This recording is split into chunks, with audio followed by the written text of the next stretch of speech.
Vesselam'ın yine bir hadisinde kim bir hayra yol açarsa, kim bir sünnet başlatırsa, iyi bir yol açarsa o iş, o hayır devam ettiği sürece o kişinin o işten sevabı ve o iş devam ettiği sürece o işi yapanların da sevabı eksilmeksizin tekrar kendisine yazılacağını söylüyor.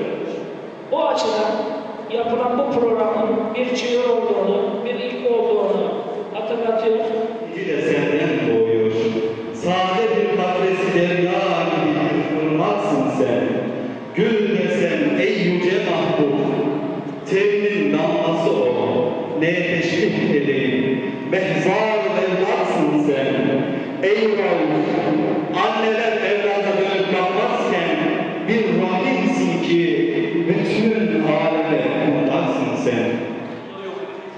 Efendimiz Aleyhisselam rahmetül alemin olduğunu tekrar göstererek umulur ki bunların neslinden imana gelen Allah'ı ve ahireti ve imana gelen bir kavim gelir, kabul etmelidir. Efendimiz Aleyhisselam'ın emniyet, Efendimiz Aleyhisselam'ın esenlik ve rahmetül alemin olduğunu, onun bina ettiği toplumsal ve sosyal hayatta